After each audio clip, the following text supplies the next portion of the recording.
Hey, JD here. Welcome to the Mead House. You know, over the past several years, we've brought you over 150 episodes of mead making education, information, and entertainment.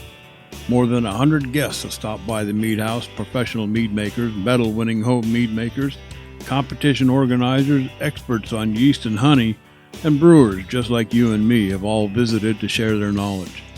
Hey, the Mead House is produced for home mead makers and brewers looking for a bit of inspiration and information from the many guests and discussions we have here at the house.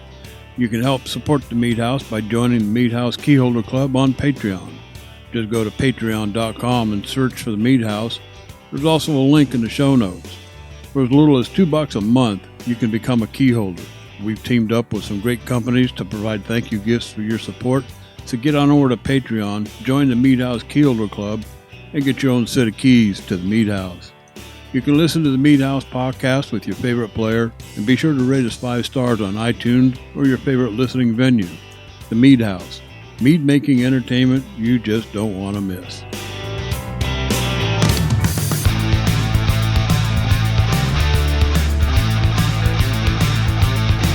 Hey, welcome to the Mead House, and thanks for listening to episode number 177. You know, I was just polishing the silverware when Jeff and Ryan walked in. I'm JD Webb, and I'll probably have to sharpen the lawnmower blades after they leave. But hey, did you know that you can find the Mead House podcast on iTunes, Stitcher Radio, Spotify, iHeartRadio? I swear I'm going to record this thing someday and just insert it in the podcast. YouTube, and hey, you know we're on Amazon Music now, so hey, tell your mistress Alexa, play the Mead House podcast, honey.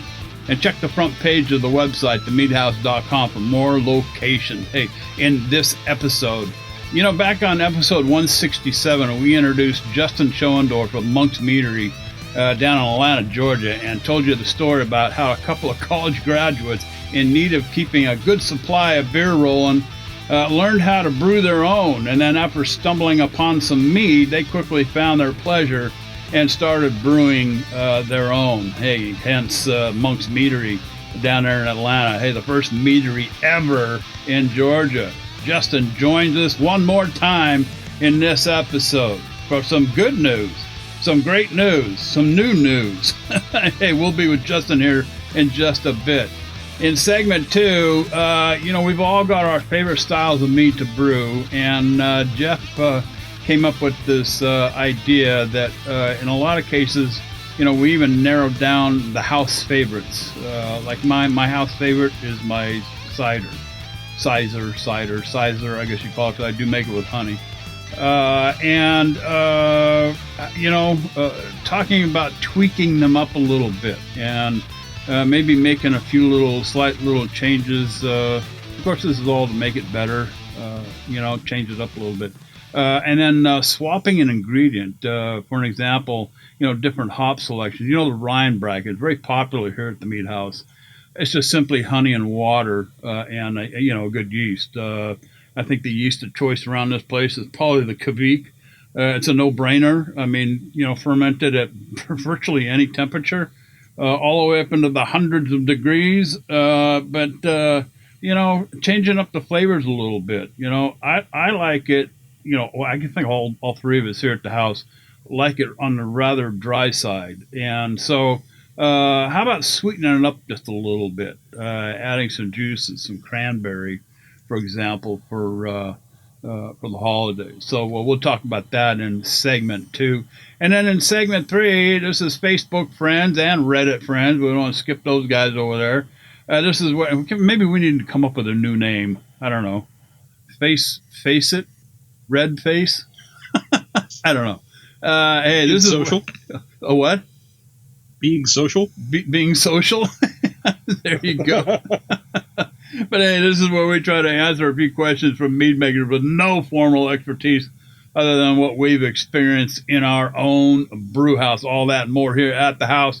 But hey, first, thanks to all the Mead House key holders out there who help keep the Mead House podcast free. You too can become a Mead House key holder and help support the show for as little as $2 a month. We've got some great thank you gifts. And I tell you, there's something really special coming down the pike for our key holders. You want to get in now. Okay, that's all I'm going to say about it. Otherwise, I'll get in trouble from these other two.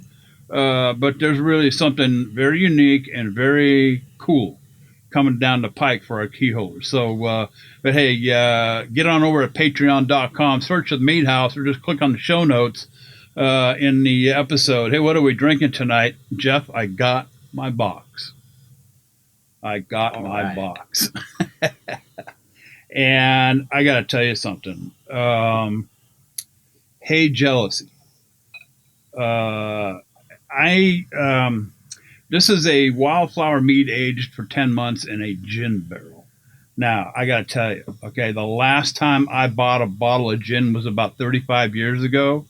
Took a sip and used the rest to light charcoal briquettes in my barbecue. But this is just simply the example that I would put up for Sap House's barrel program. If you wanted to sample any of their barrel program, their barrel meads, a single finger of Hey Jealousy leaves no question that they're on top of their barrel program. I'm telling you. And Evan, I know you're listening, dude. I know that you had a big hand in this. My God, this is just the epitome of their barrel project. I mean, if you haven't tasted any other of their barrel projects at all, once you taste this, I guarantee you'll love the rest of them. So that's in the one. Well, let me take a sip. And the barrel, JD, real quick. What's that? That Hey Jealousy, the gin barrel aged mead. We've discussed several times that my wife loves tequila. She's also a big fan of gin, and her favorite gin cocktail is a gimlet, which is it's gin and lime juice or sweet lime. The sweet lime kind of cordial cocktail you get with grenadine in the shop now. Try some of that Hey Jealousy with just a little slug of the sweet lime. Oh, you get the gimlet character, you get the honey character. It's real nice. Oh my God.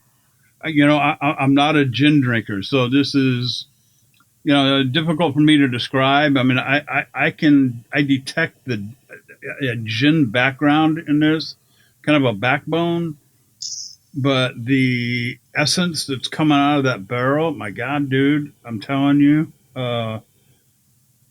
wow. And wildflower honey.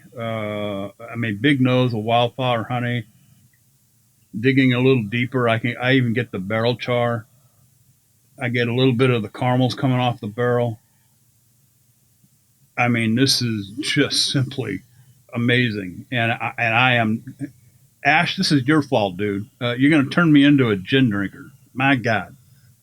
Good stuff. I highly recommend it. And the other one that I haven't even poured yet, this is... however you want to look at this, 314 or 413.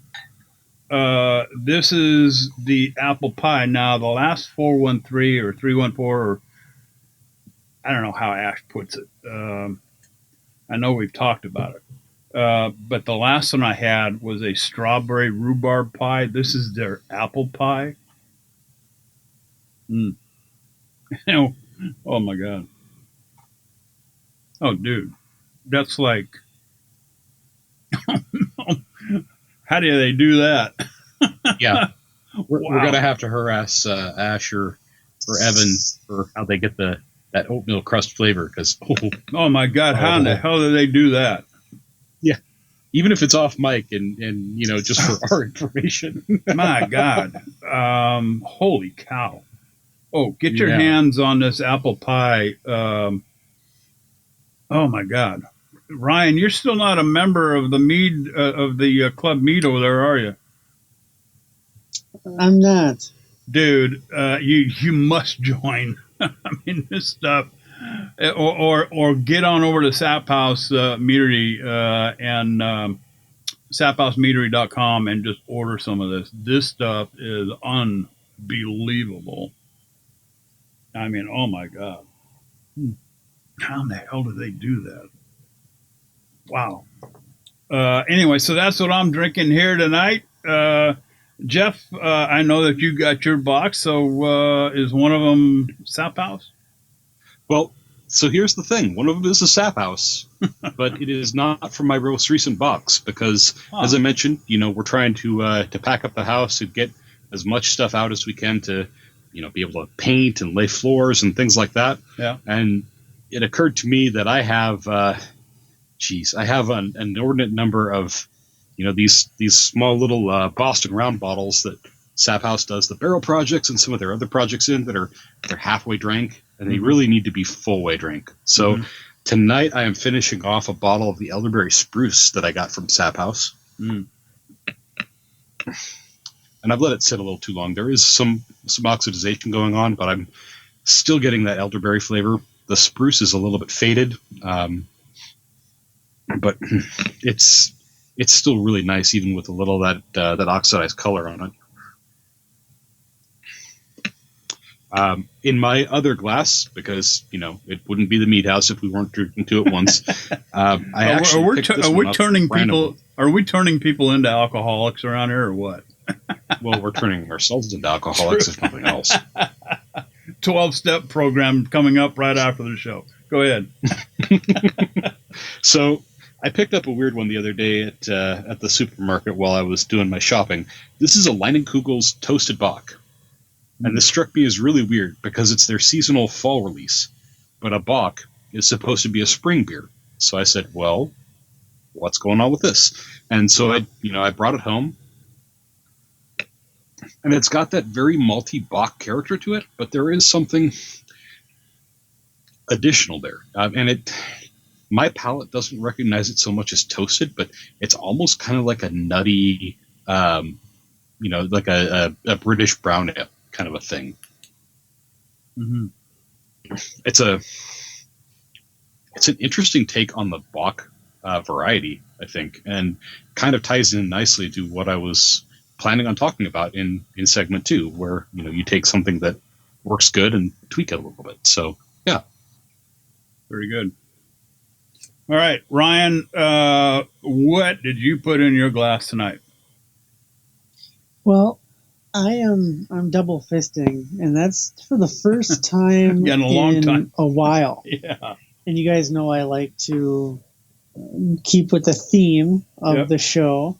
So in one hand, I am finally getting around to the can of Butter Buzz by Monk's Mead. This is their butterscotch mead, a charming blend of vanilla, spice, and maple. And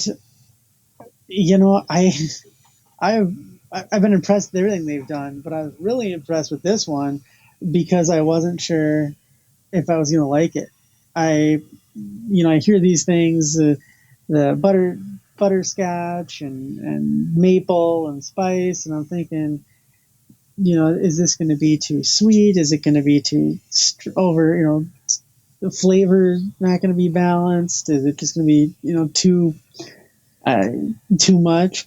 And right on the can it says it's delicious. And I mean the can's not a liar. It really is delicious.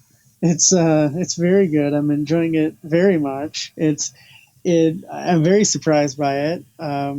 Really, really well done. We'll talk a little bit more about that when our guest joins us, but that is from Monk's Meadery. And in my other hand is a bottle of beer called Monk's Dark Ale.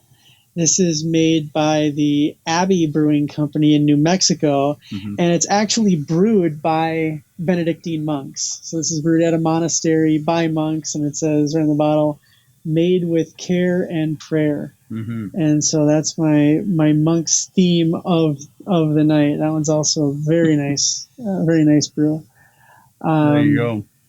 That was actually an early part of an early birthday gift. Next week is my birthday again. All right, so we're gonna have to. All right, we'll have to remember that. So everybody's got time to still get me some birthday mead mail, from across Mead House Nation, and you can accepting packages. Put it that Accepting. way. No, I always appreciate some of our, I'll tell you what, generous guests in the past. I'll put your mailing address up on the show notes. How's that? Yeah, or people know how to get a hold of me, or us, I should say, too, if they really want to. Okay, so our guest tonight, again, joining us is Justin Schoendorf from Monk's Meadery. He's been busy since the last time we talked to him. Mm-hmm. He's been filling the monastery walls with medals. Awesome. He won 3 each in the professional category of the Mazer Cup, and 3 in the National Honey Board's Mead Crafters competition. It's kind of like the old Chris Carter quote. All he does is catch touchdowns. Welcome back to the show, Justin, and what is in your cup tonight, my friend? Hey, I have to say first, it's great to be here. This is awesome. And in my glass, or technically I guess it's still in the can, I'm trying our newest creation, which is called Dragon's Nectar. And so I kind of alluded to this when I was on the show last time. So that must have been right around 3 weeks ago. I think we literally announced this, 4 days after I was on the program. And so it's a partnership between us and a local convention, which is Dragon Con. And it is a passion fruit, hibiscus, and dragon fruit mead. Oh, wow. And it is truly delicious. And I haven't had one in maybe, 24 hours. And I forgot how good it was. And so it's fantastic. And then in your conversations about gin, it inspired me to pour a second beverage, because people like to double fist on this program, or triple fist.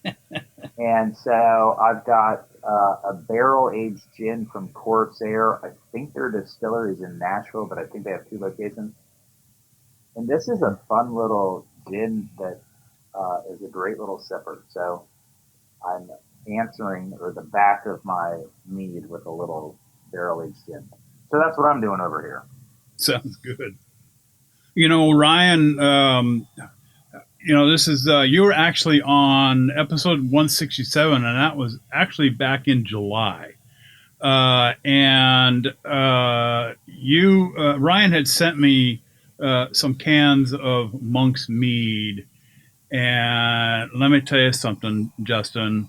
I kept going back to the refrigerator, scouring the bottom shelf looking for more after I had drunk them all.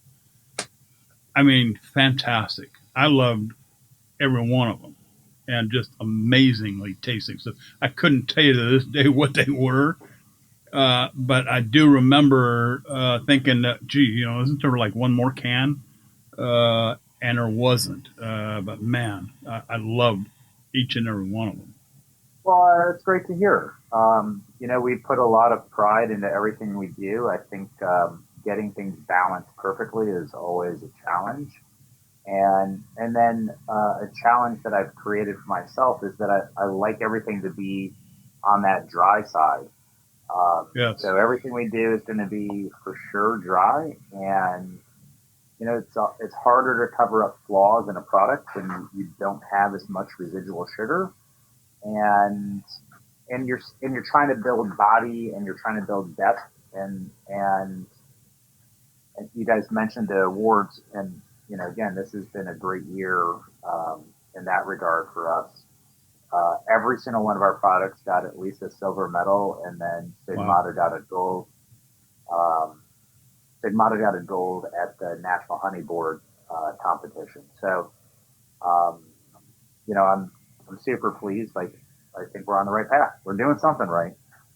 Let me ask, I know Ryan's got a whole list of questions he wants to dig into, but let me get mine out of the way here real quick. We're the 3 of us here at the house. We kind of enjoy the drier side of things as well. Especially when it comes to the braggots. Of course, you've heard us talk about the Ryan braggot here almost nonstop. It's a perfect little recipe that Ryan came up with, which is very adaptable to many different flavors. And we chose to really bring braggots kind of to the forefront because it's not like a big thing in a lot of competitions. There's not a lot of people out there making braggots, so we're kind of doing our part to try to make get the exposure out there. When it comes to dry meads, okay, has it been or is there any difficulty with exposing people to mead who have never had it before or have always heard that it's been sweet? A lot of professional meaders out there, make sweet meads, which are very tasty. No complaints. But the drier side of things, is that a more difficult sell than say the sweet style type meads? Yeah, I think so, and I think I do myself a disservice by trying to live in this space. But I also think in the same way that cider, when they toned down the sugar, we saw an explosion of cider in this country. And I think if we can tone down the sweetness of mead, will be more of a mainstream product. Mm-hmm.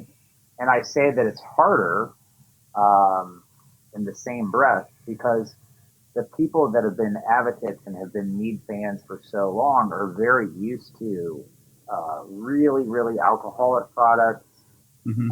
always with an amazing amount of residual sugar. And look, I like them. There's a time and a place, but there's also a bunch of that I can only drink a thimble Right. size portion. Maybe it's 2 ounces or 3 ounces. It drinks like a dessert wine.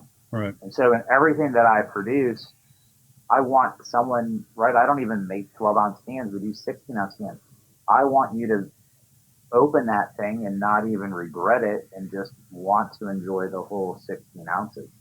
Um, and so, everything I feel like needs to be in a single serving size container. The other thing that I've done to myself, which maybe is a disservice, is everything I do is carbonated. Mm-hmm. And I can't remember if we talked about this or not, but that's entirely by design. I think carbonation adds acidity, and Mm-hmm. that acidity is going to help out all the natural sweetness that you're going to have in a mead. We don't have a hard time getting sweetness in mead. We have a hard time balancing that with tannins or acid or Right. something that's a bitterness that's going to balance it out. I see some folks that use hops. I think hops are hard to marry in mead, and I do use them very, very minimally. But so it's hard to create a balanced product that's low residual sugar that still has body, that there's depth. I think it's a hard place to live, Yeah. and I think it's going to be a matter of time, right? Sure. If we wanted to do something easy, we would have started a brewery or something. Well, everybody had to get used to Budweiser when it came out, right? Absolutely, right?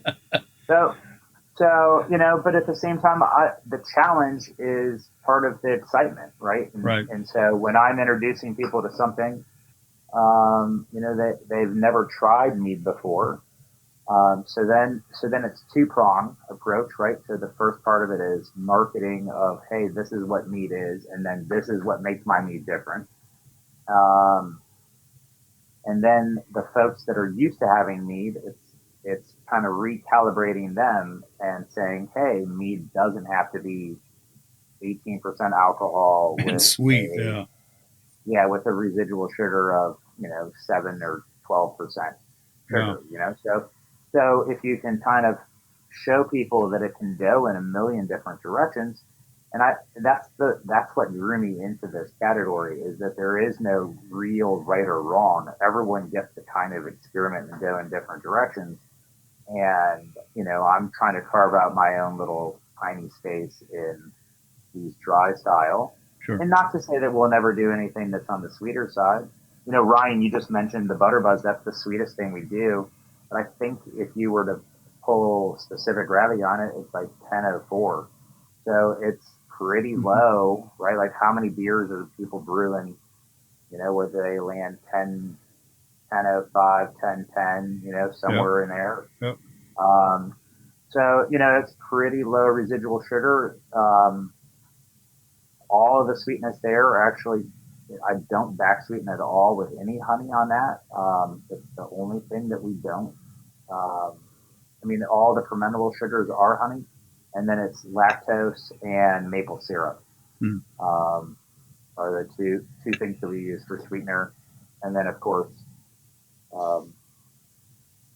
way too much money on vanilla. Yeah, you know, I'm a beer drinker by, I don't know. Now that I'm retired, I guess I can say by trade. So you know, I love my beer and I like it ice cold. I mean, as cold as you can get it. And I remember thinking to myself when I was drinking your mead that, you know, a 6-pack of this stuff in a cooler at the beach under an umbrella. You know, I mean, it's a good replacement for a 6-pack of beer. And, you know, I mean, it was just something that I would just keep. I would keep a 6-pack in the refrigerator all the time. You know, Well, we remember. ship to Minnesota, so you know, you Well, let me know what you need. Well, you ship to California. That's the difficult part. No, we ship to California too. We ship to 42 states. All right. And we've shipped to all of them. I'm in Southern California. Yeah, you look for an order from JD Webb. I'm in California, so I'll damn sure order some more mead from you. Ryan, I didn't mean to hog up the mic. I know you're scratching your head there, wondering when the hell is JD going to shut up. But go ahead and grab it and go for it. No problem, JD. You always ask good, insightful, and entertaining questions. So no problem there. Justin, I guess first of all, you know, congratulations. You know, you won. You had a pretty successful fall season here with your meads, and you know, I can't get over this buttered buzz. I mean, I had the Stigmata, and I was just the last time we talked, and I was just so impressed with it. I just enjoyed it very much. The abstinence in the Abbey, I thought was really, really unique. We talked quite a bit the last time about the Aqua Fava that you use to build the body on that one, and your traditional I thought was also very good. And now this buttered buzz, it's got structure, and structure is that magic word that we've talked a lot about on this show with some very very talented mead makers. And you touched on it a little bit. You touched on with some of the carbonation that you do, and how you keep a couple of points, a couple of gravity points in there for sweetness. But you know, when you sit down and sketch out how you're going to build structure in a session dry mead, or maybe you consider this one just a little off dry. I'd love for you to talk a little bit about that. Well, I guess, you know, my inspiration on this was my trademark attorney was going to cringe as soon as I say, but I wanted to make butter beer, and so that's true. I wanted to, but at the same time, like it needed to have nothing made up product. So then I was like, all right, butterscotch. So then when you Google how to make butterscotch, it's you caramelize sugar in butter. And I'm like, I'm not going to use butter in mead. I can't use sugar. Like, how am I going to do this? And I literally smelled a candle. And I was like, that to me smells like butterscotch. So, I bought Werther's and all these different things, and I'm trying to isolate the different flavors. But for this, it was a candle, and this was a lot of experimentation, and then body was important to me, and so that's where lactose came in play. So that's a milk sugar that's non-fermentable, fermentable, and it allowed me to put a little bit of extra sugar in there to create kind of a creamy and butteriness that I felt like could work. And so we start with a really really dry mead, and then I back sweeten with the maple and the lactose, and then all the different herbs are kind of infused in there in order to give you that butterscotch feel. And so what's awesome, and I've tasted now a few other butterscotch flavored products, and I always like to line them up next to this just to see like this is not made with anything artificial. So I'm like, butterscotch is supposed to taste like this, which is this ingredient that you can buy, and I just put it together with clove, cinnamon, and nutmeg, vanilla, and maple. And every time I'm always amazed. I'm like, man, this is close. So I'm really excited with how this has turned out. This is our first year submitting it to get reviewed, and we picked up a Gill silver at the National Honey Board. So we're pumped, man. Awesome. So yeah, and it's been received really well. I think the name is kind of fun. People kind of get that it's, they understand what butterscotch is. And not all my names are super intuitive. I do myself a huge disservice there, right? Like if you say, hey, this is Stigmata, they don't know what the heck that means. But if you crack it up and pour it into a glass, it's bright red in color, well, then it makes a little bit more sense. Did I answer your question? I think this gin might be done in my head.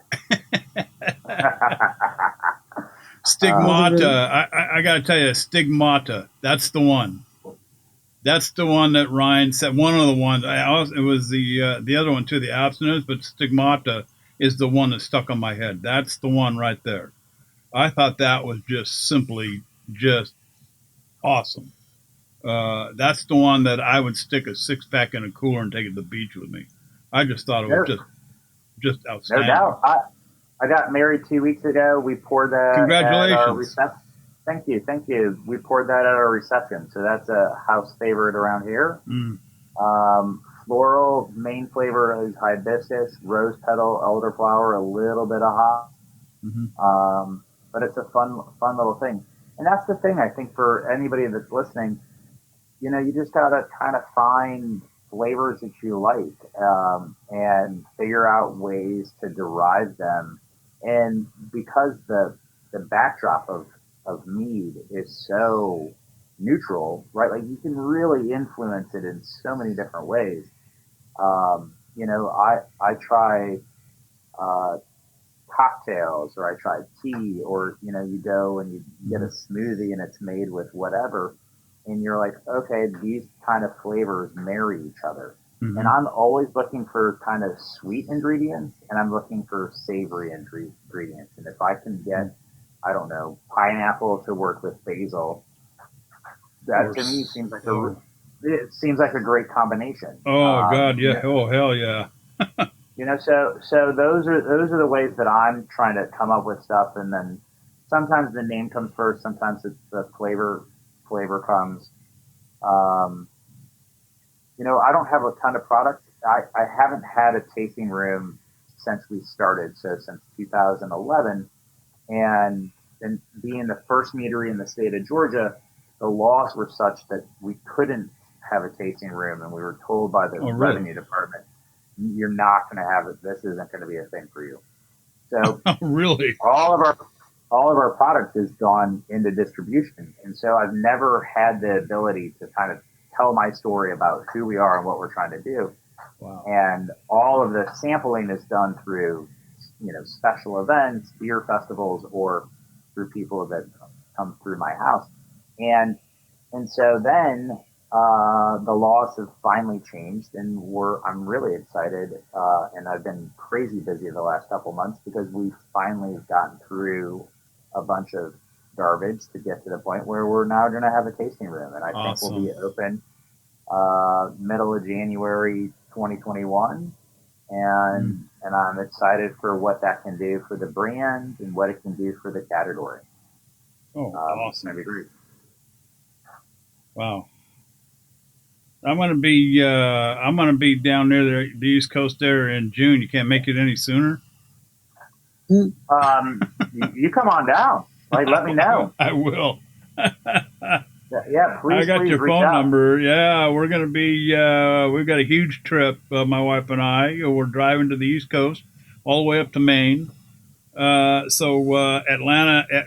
We were going to do this last year, but in Atlanta was one of the stops because we wanted to go see the aquarium there. And but now I got a new destination in Atlanta, Georgia. So you just might be you just might have a knock on the door, and old JD from the Meat House be standing there. So come on down. The meadery will be maybe 2.5, 3 miles from the aquarium. So like we're in oh wow. We're in the city, not far from city center. So piece of cake. Come on. Come on. We'll take you. There you go. There you go. So you're driving all the way from California here? Yeah, my little sister moved from Heber City, Utah, to this little dinky little know nothing town called Herman, Maine, and so this may be one of the last chances I get because of my health that I get to make that kind of a trip. We made a huge trip last year and traveled all over the place. Went and visited 10 states. And I want to do it one more time. I got friends in North Carolina. We want to make Atlanta one of our stops on the way. So yeah, this is a big thing. It's very important to me, and so yeah, looking forward to it. Hey man, that trip sounds absolutely awesome. I've done it across the country once or twice, and it's phenomenal. Take your time, and there's just so many amazing, great places to see in this country. Not to mention, there's now meaderies all over the place. So, like, you could. True. It might take you 2 years to get here if you try to stop at all of them, but. But nonetheless, that sounds like an amazing time. You'll have to journal it, take some pictures. That's the picture taking is kind of my thing. I'm kind of an amateur photographer. I've got pretty nice camera set up, and so that's part of the program. So, but yeah, looking forward to it. Jeff, you've been awful quiet over there. Have me and Ryan just been hanging on too tight to the microphone? No, I've been taking notes because I've got to say I got a couple of the Monk's Meads from Ryan shortly after you were on, and the butterscotch was phenomenal. Butterscotch is one of those flavors that I fondly remember from my childhood.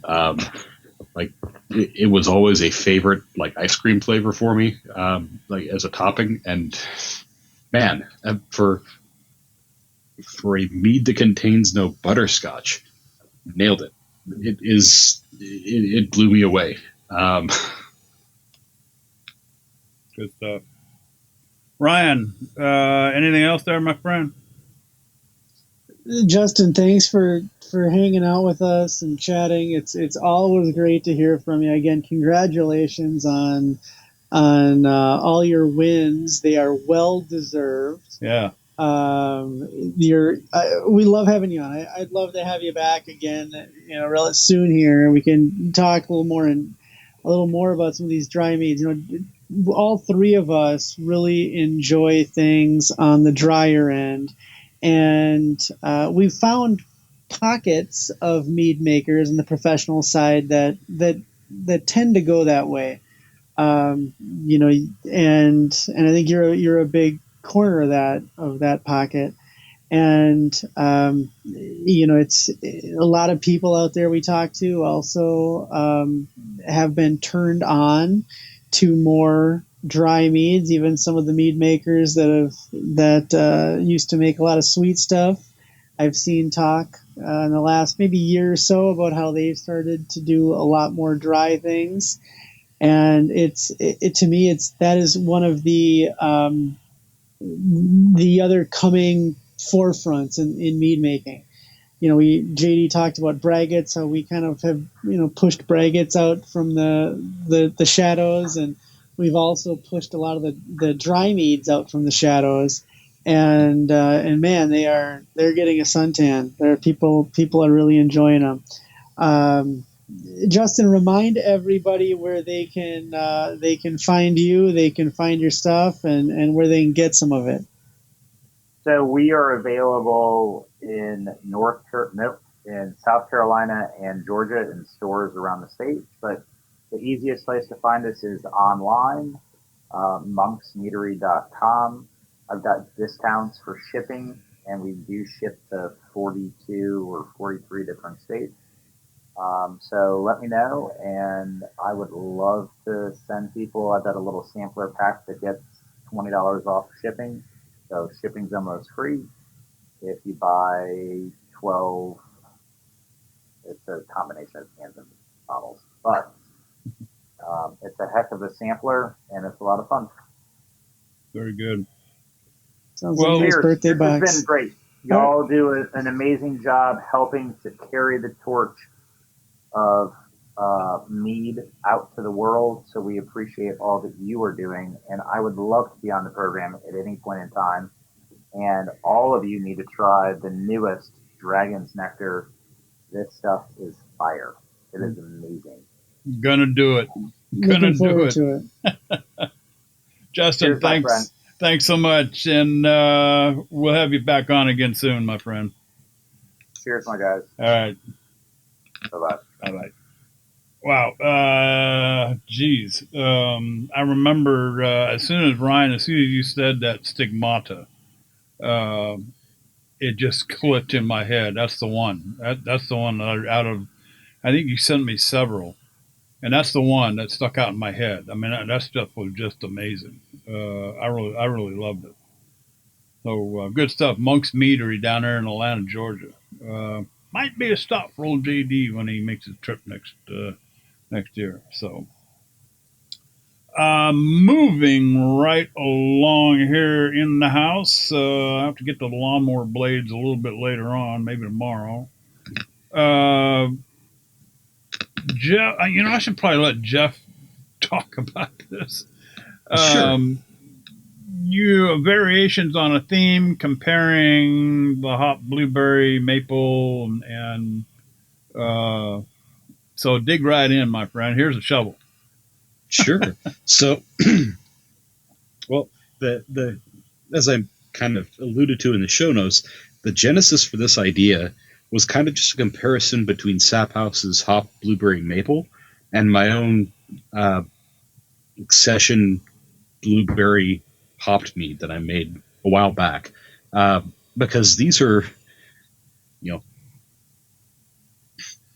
hops and blueberry figure into both of them, but they are very different animals, and it kind of got me thinking. There are a lot of different ways to approach these ingredients or the way we use them, and we all have not only our own kind of like preferences as far as meat goes, but I think at this point all of us have a couple like house favorites that we try to have some like on tap or in bottles all the time.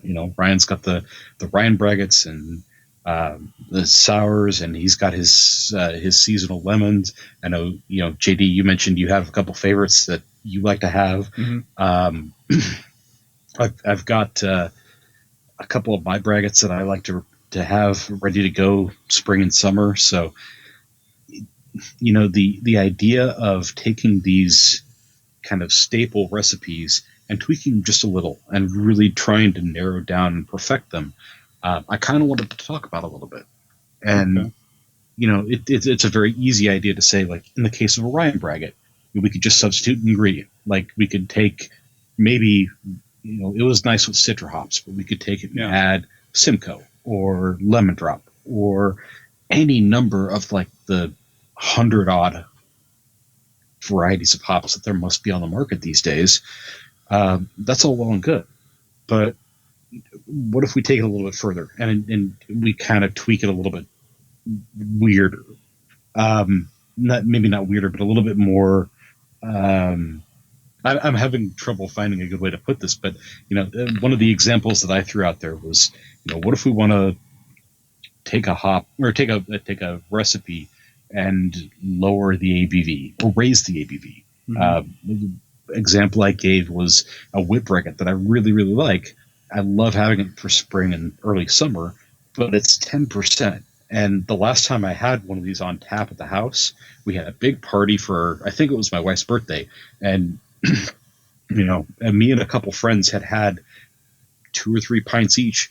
And we were struggling just to play like simple little long games like Cube or Bocce. We're tossing stuff, and it's not even in the playfield anymore. It's pathetic to watch grown-ass men just stumbling around and being like, "Oh, I'm good. Let's just sit in the sun." Geez, all I had was 2 drinks. Right. 2 big pint glasses of a 10%er, and it's like, man, knocks you on your ass for a couple hours. You need to get some food in you. Yeah. I want to take that down to a manageable level, and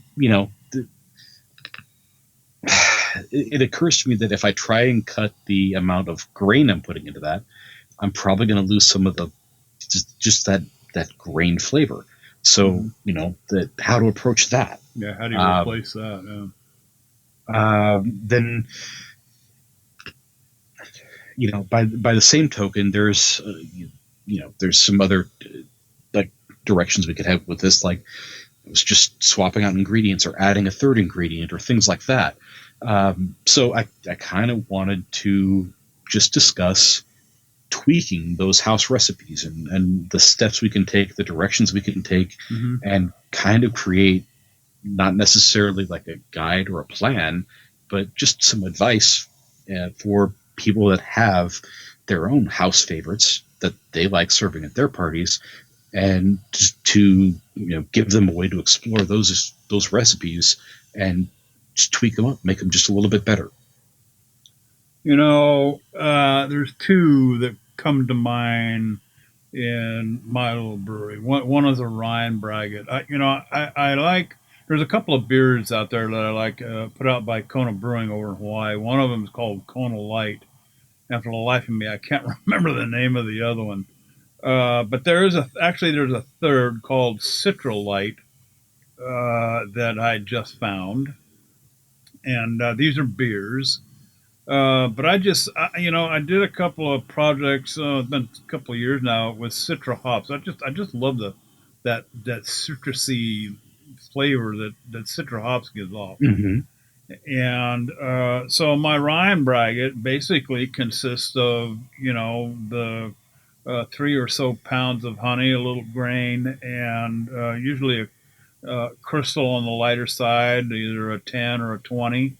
Maybe a half to 3/4 of a pound of that, and just to get a little bit of, it doesn't add a lot of flavor, just a little bit of that mouthfeel, a little bit, and then my Citra hops, and it's 5 ounces in a hop stand at below 190 degrees for about 20 minutes, and let her rip with some Kveik. I mean, I got 2 go-to yeasts, either the California Ale, I think it's WLP001 from White Labs, or the Kveik. Either one of those really works good. But I just love that Citra flavor, so I want to amp it up a little bit. And so I want to stay with the Citra, backbone here a little bit. So I'm thinking either some lime zest in secondary. I don't know that I want to put it in the primary. I'm thinking I'm leaning more towards secondary with the zest, either some lime or even a combination of lemon and lime. Mm-hmm. Maybe for a few days in a little nylon net like bag, and just let it soak So that's a tweak that I'm looking. I also do my cider, which is probably one of the world's best ciders that I've ever had is Magners. I don't know if it's Hmm. world best or world class, but it's an English cider, very typical. It's a dry cider, and oh my god! I mean, if you haven't tried it, pick yourself up a 6 pack. I guarantee you'll be after you'll go get some more after you finish it off. And so I've tried to pattern my sizer after Magners, and it takes a little bit of doings. Just basically store bought apple juice. 100. In fact, I think we later on we might have a Facebook friend thing, if I remember right, question about making a cider. But anyway, it's just store bought 100% apple juice, not the concentrated stuff. It's the pure stuff like Kirkland. You can get it at Costco. And 3 cans of frozen apple juice concentrate. 2 of those cans goes in right up front, and then 1 can goes in secondary after everything calms down, and it does get stabilized because I don't want that apple juice to kick off again. So I do have to stabilize it once it leaves out of secondary. Um, and the result, and it gets carved. It goes into a keg and gets carved up. And so the result is after about 8 months, that's the trick to a good cider using just plain old apple juice. You just gotta let it sit. Okay. I usually try to start my sizers, before summertime. Okay. Usually in the spring, knowing that by November, December they're going to be good to drink. And so for a long time I kept thinking, oh, what could how could I kick this up a notch to put what's his name's connotation to it? That chef, what was his name? Ryan, what was that guy's name? Bam, Emeril Lagasse. Emerald? Yeah. To try to kick it up a notch. Not, I mean, there's cinnamon, there's nutmeg. I mean, there's all kinds of different kinds of spices. But I'm thinking I want to go something completely different. So I'm going back to the hop thing. And so now the homework is just to go through the hop list and find out what sort of flavors do I want to incorporate into a sizer, okay, a dry sizer, and have it taste really good. So I mean, that's kind of what's going through my head, when it comes to tweaking Yeah. my projects. I mean, is that Well, and I think there's an easy, at least way to narrow stuff down as far as what kind of a hop flavor you're looking for, because hops fit into a few different families. You've got more floral, you've got earthy, you've got citrusy. Yeah, there are straight up bittering hops out there. So trying to narrow down at least into one of those broader groups will at least cut part of the way down. Yeah. yeah, yeah, yeah. Obviously I don't want to go the citrus route. That I don't know that citrus and apples really go together all that well, but something along the floral side and a little bittering probably wouldn't hurt either. Keep it on the mild side. Just to I want flavor. I want to introduce flavors. I don't want it big and bold, but I want it as a afterthought. I want people to go, oh, what is that? You know what I mean? Just a little something extra. Yeah, nothing in your face. Okay, that's why I don't want to use the cinnamon and the apple spice, and because that to me is like in your face. Yeah. Well, and that kind of dovetails really nicely with another one of the suggestions I put in, because I've done a number of different like fruit and spice meads over the years, or different spice combinations, like the hibiscus and chamomile recipe that we had on the website for the longest time, and I've had a number of people contact me about that. That had a third flavor to it that I was kind of, I depending on how many times you've asked me or when you've asked me, I've been a little evasive as to whether or not that was even necessary to add to it. But When I first made that, the mead that got sent to the Mazer Cup also included a little bit of sumac, which is kind of it has a citrusy flavor to it. It has a little bit of a zing to it. I didn't add very much, and I'm not sure you would really pick it out from the mead based on my recollection years and years ago. But it had occurred to me that, you take the hibiscus, you take the chamomile, and you add something like that citrusy zing, and yeah, that's good. Yeah. So kind of adding an extra layer of flavor or a little contrasting flavor to something that you've already got going is also a really valid option. Ryan, I look at the Ryan Braggot as being more of a palate than anything, or like the foundation. I don't know how you approach that, but it seems to me like a recipe that can go in virtually any direction that you take it. I mean, how do you, one of your favorites that you brew all the time? Is there anything that you would do to tweak or introduce new flavors or change it up a little bit at all, or how do you approach it? Right. So, one of the things I talked about in the New Year's Brew Solutions episode was getting a little more disciplined in what I brewed. Mm-hmm. And I said that I was going to take a 70-20-10 model, because things in the past had gotten a little, you can ferment that, you can ferment that, you can ferment that. Yeah. Not necessarily going how good it was going to be or how much you'd like it, but more just because you could. And I said that the 70-20-10 model was going to be like 70% of the stuff I brewed was going to be just the bread and butter stuff that I really enjoy drinking, like your everyday drinkers or the stuff you like. You're not an everyday drinker, it's something you're gonna like.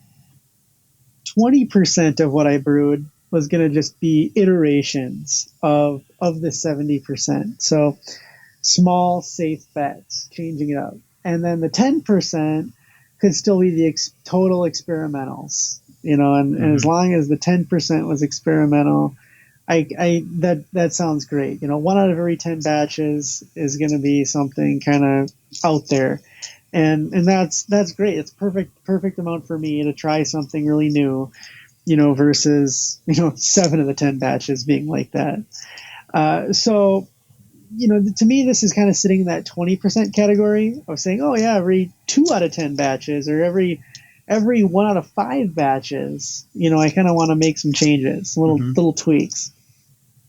So the Ryan Bragg is a formula. And then based on that formula, you create the recipe. And what I mean by that is, so the formula is 3 pounds of honey or equal parts. I mean, you could say 3 pounds or equal parts of honey, 3 pounds of malt extract, if you wanted the extract way, and then, roughly 1 ounce of hops per gallon, and you do it in a hop stand. So there you go. You can say 3 pounds of honey, 3 pounds of malt, 5 ounces of hops. So it's a 5-gallon batch, and you're off. So then the changes you can do are what kind of malt, what kind of hops. If you want to go higher or lower on ABV, you could take the volumes up or down, with more honey and malt or less honey and malt. You can try different hops, you can try different yeasts, you can throw in an adjunct, if you want to, or grains, like JD likes to do some steeping grains, or you can add fruits or spices or things like that. Now the key is I'd kind of do 1 or 2 little changes at a time, depending on what you're playing with, so that you can make those safe bets. So the most recent Ryan Braggot I made was made with wheat malt. So there was a change of the Pilsen, with wheat malt, and I used a Saison yeast. So I've made that version before. I guess I consider that more in the 70, but it's something that I knew. I forgot to mention, I also added some orange peel to it. So that was kind of a little bit of another change. So wheat malt, orange peel, saison yeast, and that was kind of I guess kind of a 20%er because I wasn't sure how it was going to turn out. I hadn't done like that before, but doing things along those lines. Getting out of the braggot world for a second.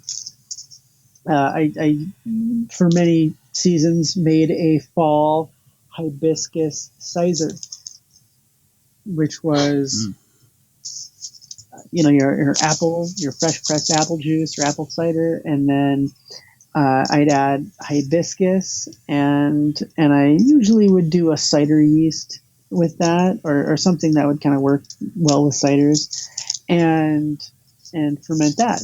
So could do something different there. If you wanted to add some ginger to that, you could make that your one little change.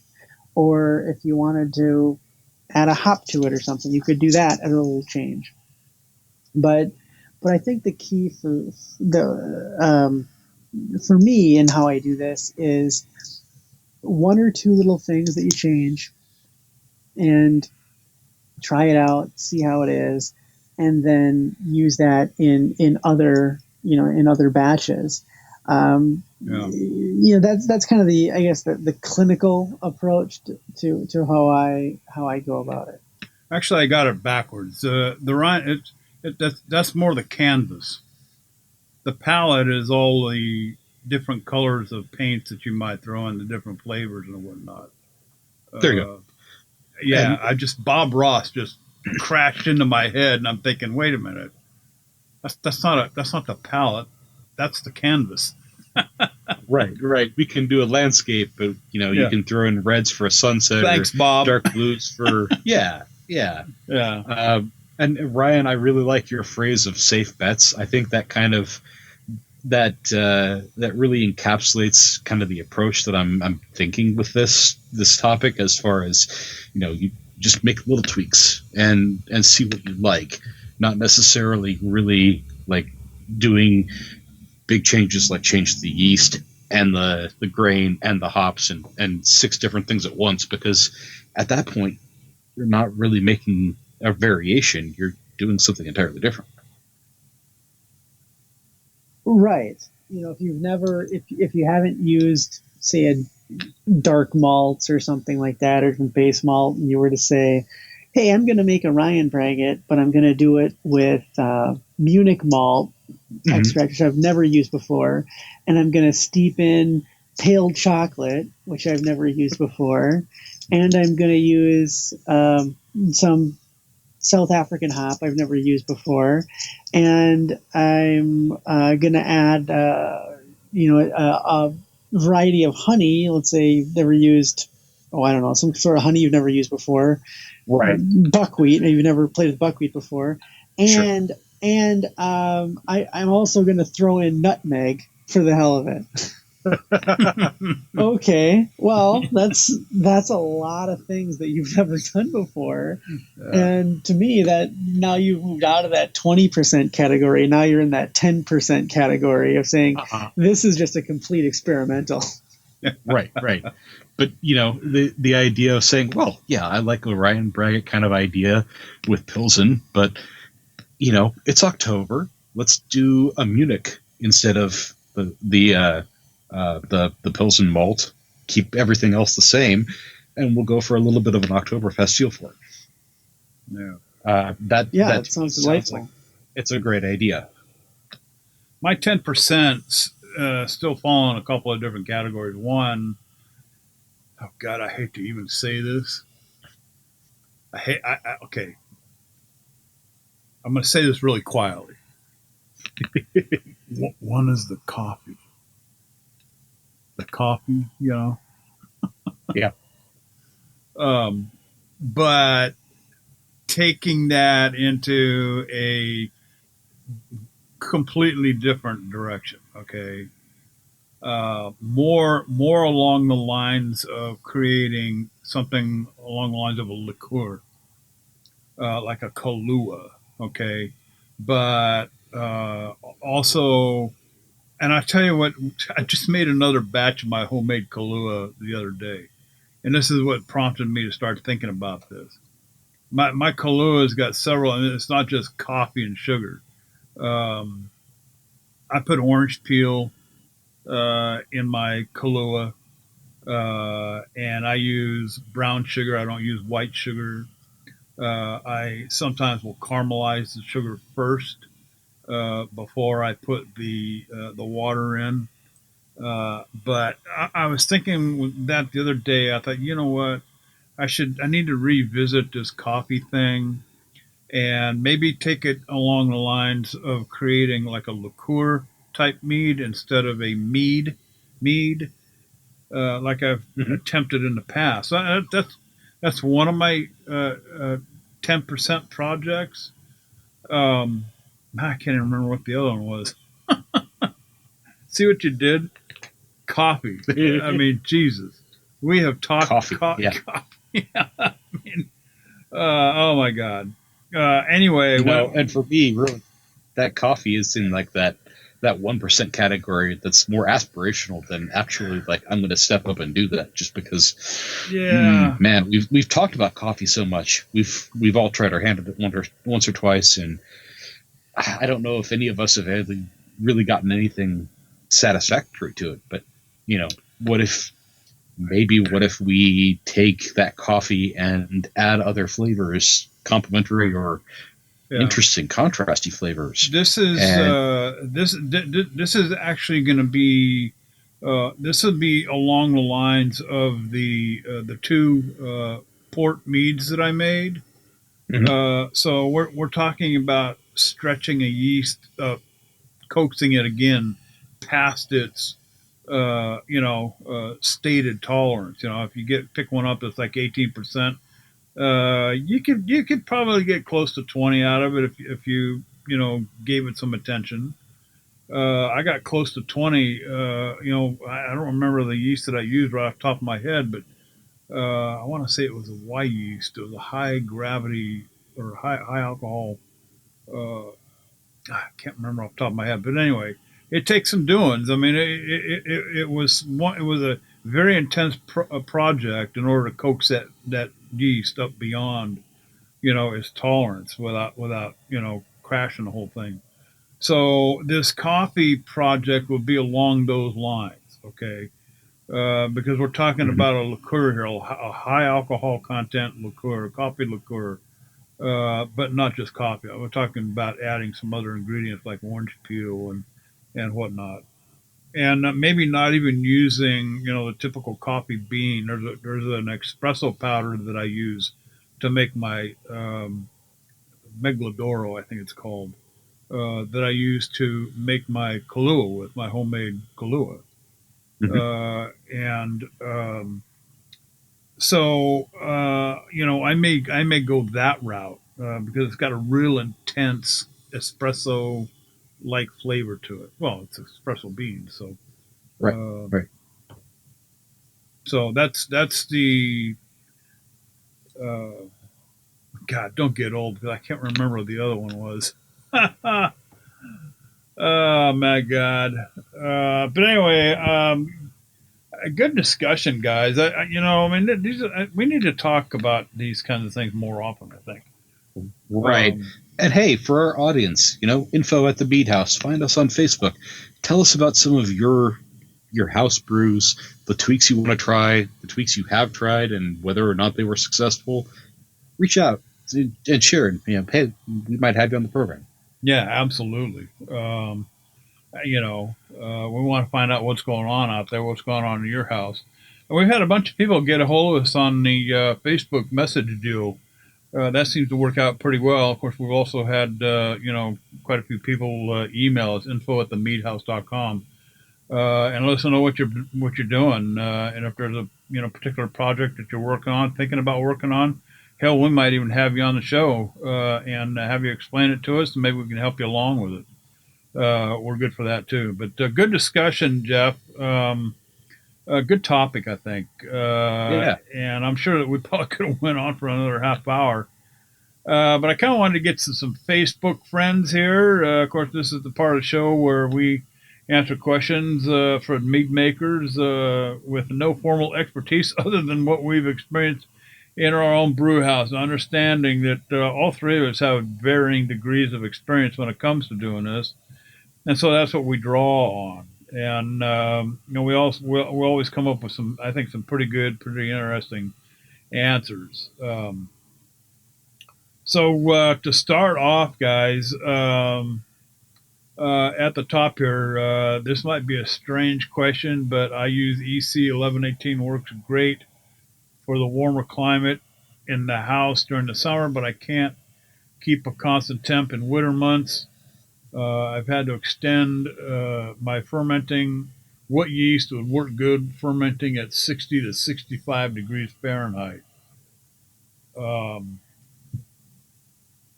any ideas, guys? Well, the short answer is actually a lot of them. Mm-hmm. So the thing you need to realize is that if you're fermenting EC 1118 in the middle of summer and your house temps are like 72, maybe even 74, 75, if you're a cheapskate like me, you're going to get a faster rate of ferment than you're going to get at 60 to 65 in your basement in the middle of summer. You're going to get a slower rate of ferment. Did I say slower or did I say faster? I meant slower. That is not necessarily a bad thing. A lot of the wine yeasts, like white wine, red wine, they tend to ferment fine in the low 60s, but they may throw a lot fewer esters, and you get a cleaner ferment that way. Not a bad thing at all. The ale yeasts are kind of in that same boat where you take a lot of the yeasts that ferment well in 70s, like saison yeast, for example, will throw a lot of those spicy, interesting saison flavors at mid 60s. They're a lot cleaner. So really, it's kind of an idea of just changing up what you're brewing. You might want to go for stronger flavors that don't necessarily depend on those yeast characteristics. Use do some fruit heavy meads or some dark braggots or things like that, and I think you'll be fine. If you're below 60, you can try some lager yeasts that might be interesting, but in that low 60s range, you're probably fine with most any yeast on the market, honestly. Ryan, you have fermented in a basement in your old house, if I understand you correctly. What are some ways that he could help increase the temperatures a little bit? Maybe even just to get one started. Sometimes it's easier to get them started at a little bit higher temperature and just let it slowly come down. It'll keep on rolling. Any help there? Yeah, so I guess it's a couple of questions to clarify that I'd think about. And number one is what do I want to get out of the yeast? Do I want it to be clean? Do I want some esters? What am I looking for? What characteristic am I looking for out of the yeast? I want something's going to showcase the honey or that kind of thing. The second thing to think about is what are you making? And I guess what's going to complement that? Coming back to the first question. And then the third one is, what are you? Do you have a lot of fluctuation? Like, is it pretty stable temperature wise where you are, or does the temperature fluctuate a lot? If you're not doing anything to control temperature, are the day and the night drastically different temperatures? So kind of running through those in reverse order. If the day and the night are drastically different temperatures, and I'm talking, 5, 10 plus degrees here, the Kveiks are great because I have fermented with I've done bench trials with the Kveiks, and where I've put them through like 30-degree swings in the same ferment. So going from 60 degrees to 90 degrees, or I think I did one 70 degrees to 100 degrees. And it didn't get angry. It stayed, the yeast stayed happy and stayed clean. So that's the first thing to think about. So if you've got a big swing, the yeast like that can handle a big swing. Even if you're not going to be that big, it can handle a swing. The second thing is what are you making? Do you need something that's got like an 18%-ish alcohol tolerance? Or do you need some, or, are you making a 6% session mead? So again, that's going to determine kind of the yeast you're using. And then lastly, what do you want to get out of it? What are you making? You could do a California ale yeast if you want something like that, or a Belgian yeast if you want something like that. Otherwise, a really standard yeast that is going to be great for most meads is 71B. It's sometimes people think it's boring when everybody talks about using the same yeast and they want to be different. Well, the reason everybody talks about the same yeast is because it works. 71B will work with most of your meads, depending on what you're doing, and it is one of the it's been proven over millions of batches by thousands of mead makers that it just produces a really nice, consistent product and mead. And you know what? It's perfectly happy at 60 degrees. It's perfectly happy at 65 degrees. It'll be fine in that range. Yeah. Well said. Go ahead. Yeah. Well, I'm going to skip down. I know you guys see that the second one. I think I'm going to go past that one. Well, you know what? Let's do it. Been a while since I posted on here. I don't remember what board this came up of. I hope this topic is allowed. But I was wondering if y'all had a mead that tastes good when infused with cannabis. I've been itching to try it, but I wanted to make sure the flavors paired well.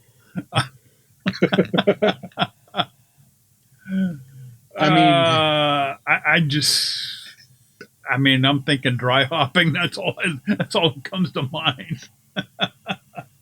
So the answer that I'll preface this with, I guess this is in two parts. For one, do you actually like the taste? Because in my younger years, I experimented, and man, there is a reason that people like that smoke that a lot. When I was in college, wore a lot of patchouli. The smell, the flavor, none of that is particularly great. You're gonna have to have strong flavors against that to kind of like hide that or make it work in a nice fashion. I don't even know that I would really think of a good like thing to pair with it. Probably comes from, this goes back years back too, when they used to grind it up and put it in brownies. But I mean, Ryan, would you put cannabis in a mead? So the other part of my answer here, one of our previous guests, I think Michael Jordan, I think he does like the Mead a Week on YouTube, and he's active on a number of these different boards. For the 1 year before Mazer Cup made it like a non-thing to be able to submit cannabis meads, it was legal in Colorado. And he submitted a cannabis mead, and I'm pretty sure he won first place in category for that cannabis mead. Oh my! So, I would say, hey, if you're interested, look up Michael. Yeah. It's not legal where I'm from. I'm pretty sure it's not legal in a lot of places. So, and honestly, it was never really my thing. So So it's not a route I would want to go, but it sounds like he had a pretty good angle on that. So seeking his info out might be a good start. Ryan, did we cover that enough, or did you have a couple of? No, I'm gonna go back to, like I was talking about, like some of the experimentals and that that 10% category, I call it. Yeah. Sometimes people they get enamored with an idea, and not that the idea is a good idea. You can walk down the aisle of a grocery store and start thinking about all the things you can ferment, and the next thing you know, you're looking at a bottle of prune juice, saying, "Hey, I can ferment this." You might, I'm sure you could ferment prune juice, but buy some toilet paper on the way out. Like prune mead, Right. So I think about that when talking about cannabis too. Is sure, I'm sure you could do it, but what is the purpose of trying to do it, and are you really going to enjoy that beverage, or are you just more enamored with the idea of doing it? And that can relate to anything, any ingredient, like not just cannabis or prunes, but anything. So that's really all I have to add to that. I was pretty lucky in my youth. I was the oldest of the crew that I used to hang around with, and the only one with a car. So I always had to take my drunk, stoned friends home afterwards. So I guess I got lucky. There's one here I do want to talk about, and this comes from the UK. I started a Jome. And for those that don't know, it's Joe's Ancient Orange Mead. You can Google it. I'm sure you'll get a ton of information about it. 1 month ago, and there's been no activity in the airlock for the last week. Is that normal? Maybe. But let's start from the very beginning, okay? Please don't do Jomes. If you're new to this, Jome is a good science project if you want to learn about fermentation, but if you really want to produce a good mead for your first one out, it's real simple. 3.5 to 4 pounds of honey per gallon in a gallon jug, in a 3-gallon jug, in a 5-gallon fermenter. Just remember that, 3.5 to 4 gallons. And pick your yeast, 71B. Some nutrients, you can even dump the nutrients in right up front. Right. Stir that baby up for the first 6 days or so, and just let it rip. Just let it go, okay? And rack it a few times until it's clear, and taste it. See what you think. But please don't. Joe's Ancient Orange. They got to put a lot of work into this thing, but today it's more of a science project, I think, than anything. If you really want to put a good mead together, do it the way like I suggested. Go ahead. Yeah, like JD said, it's kind of the vinegar and baking soda of the mead world. Everybody does it for the first time out, and most of the time, you can make a mead like that. You might not make a good mead. From what I've heard, it turns out kind of like that Tri-Minute cough syrup. It's kind of orangey, kind of too sweet, and what you learn in doing it is not necessarily great technique. There are a lot of better ways to do that, and we've shared a number of real easy recipes over the years that are pretty cut and dry. Like JD just said, 3.5 4 pounds per gallon. Pick the yeast of your choice and pick the yeast of your choice, the nutrient of your choice, one of the fermades or whatever is easiest to pick up at your local homebrew store. Follow the package directions, and you're bound to get something better than a Jome. Ryan, 2 cents? Yeah, we talked a little bit to Justin about how to introduce people to mead, and Jome used to be, maybe 5 years ago or so, maybe more. It was kind of the standard that most people who tried a home mead, or really any mead, were being introduced to a Jome. And don't get me wrong, I'm not, we're not shitting on Jome here. All right. It's got a place in mead history. I mean, not all history is good, but there's still a place for, recognizing significant milestones in history. And I'd say that's where Jome belongs.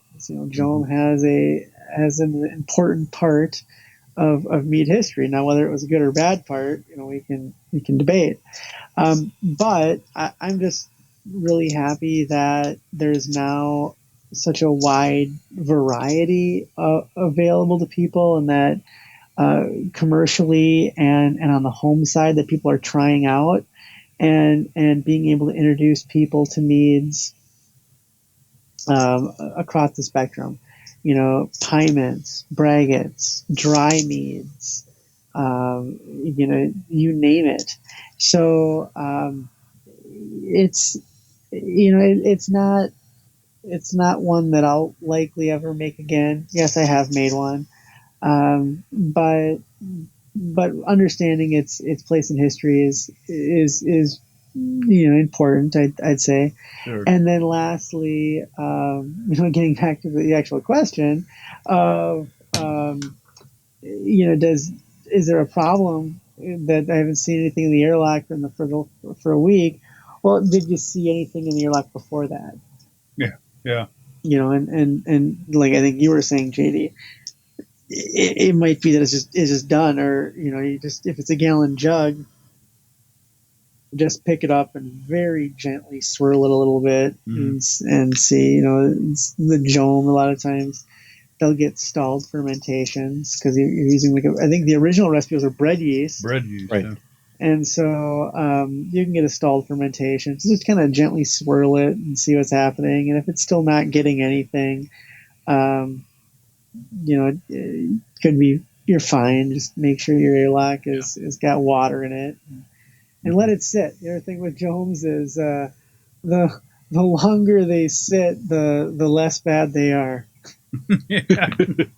And we're talking. The other thing you could do, take a gravity reading, see where you're at. Yeah. If it's pretty low, you're probably at a secondary, and just rack off the yeast and keep it going. There you go.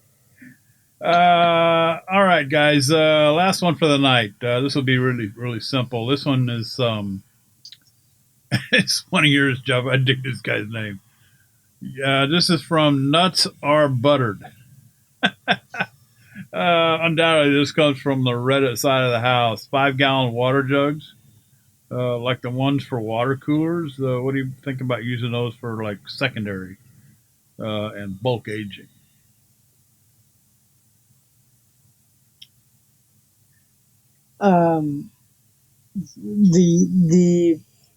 Okay, so I'm thinking like a Culligan, water jug, water cooler jug, basically in the shape of a plastic carboy.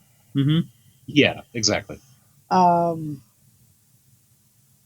I think Mississippi used to do that. Yep, I think he would.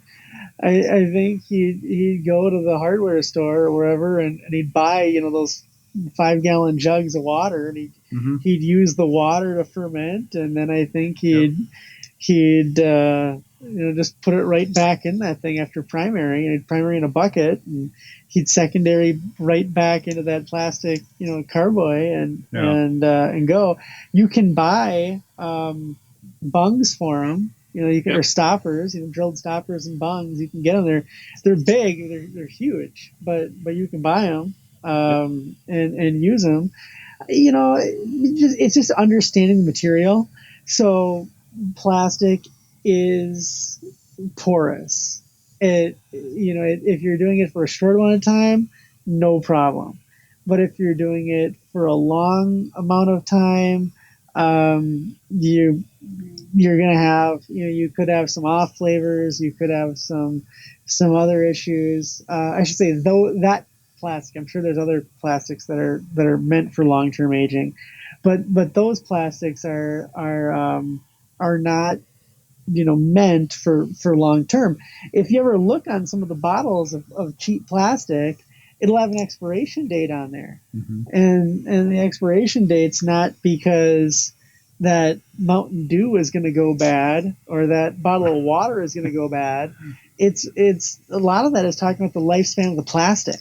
When the plastic is going to start to go on you, or if you've ever had a plastic soda bottle, sit in the sun too long, and if it's in the back of your car or something, and it really the sun hits it for a week or something, you'll get some hot flavors there, boy, I'll tell you.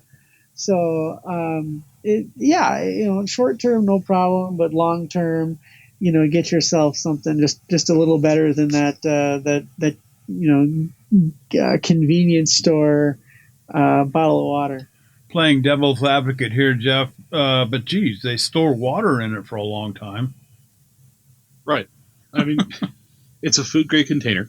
They sell 5-6 gallon carboys that are essentially, they look a little different, but not that much different.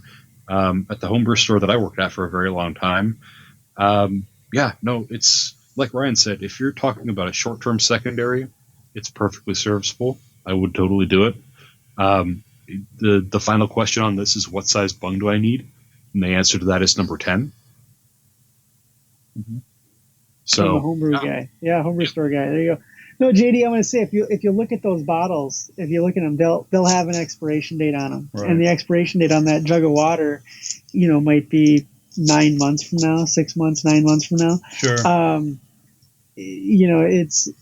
And that's from what I understand, that's because of the type of plastic that they're using. They're not saying that that water isn't necessarily going to go bad in 6 months. Right. If it's sealed properly and in there, it's the jug. And the same thing when you buy your Mountain Dew. I mean, there's enough preservatives in that Mountain Dew to put in a pyramid and have an archaeologist find in 5,000 years. It's the plastic that it's in. It's from my understanding. It's gonna, now people correct me. You go ahead and write into info@themeathouse.com and correct me, and I'll read your correction and be happy to do it. I'm just I'm just saying what I've heard from people that I've talked to and said that those thinner, cheaper plastics definitely were designed to have a shorter lifespan. They're not designed to have a permanent lifespan. Like now, if you look at a water bottle, let's say a high quality water bottle that you buy from a store. And what I mean by water bottle, I mean a refillable, right? A really thick, high quality, plastic bottle that you might use for a couple of years. Like I'm trying to think of the one that was really popular. When I was younger. Nalgene. Yeah, I think it was in college. Everybody had a Nalgene bottle. Keep in mind, the folks at the water place that are, they expect those things to get cycled through in 3 weeks, aren't putting them in Nalgene quality plastic. Right. All the same, if you're doing, really, if your secondary is just letting crud settle out and you're going to keep it in secondary for a month and a half, you could probably get a couple cycles out of that before you need to just send it onto the recycle bin and get a new one. And if you're going to, if you've got a contract with Culligan and you're getting 2 or 3 of those a month anyway, yeah, you can put it in use. Yeah. All right, well, hey, we're going to drop the mic right there and call it quits for the night here. But I'll tell you what, Evan and Ash, dude, seriously, you're going to get a phone call, and we are going to find out how in the hell you got this oatmeal in this apple pie. That's just amazing to me. But I'll tell you what, thanks for listening, and special thanks to Justin Schoendorf. Dude, you put out some world-class meat, and just outstanding stuff. So Monk's Meadery down there in Atlanta, Georgia. We'll put all the links in the show notes when the episode gets posted. But hey, Justin, thanks for hanging out with us tonight. And don't forget, let us know what you're brewing. Email us info@themeadhouse.com. You can send us a message on Facebook, the Facebook Messenger deal, or Twitter, the tweet thing. Both of those at the Mead House. So in the meantime, happy mead making. That's it for this episode. Ryan, flip the lights off. Jeff, slam the door shut. Hey, we'll be back next week with episode number 178 of the Mead House. We're gone.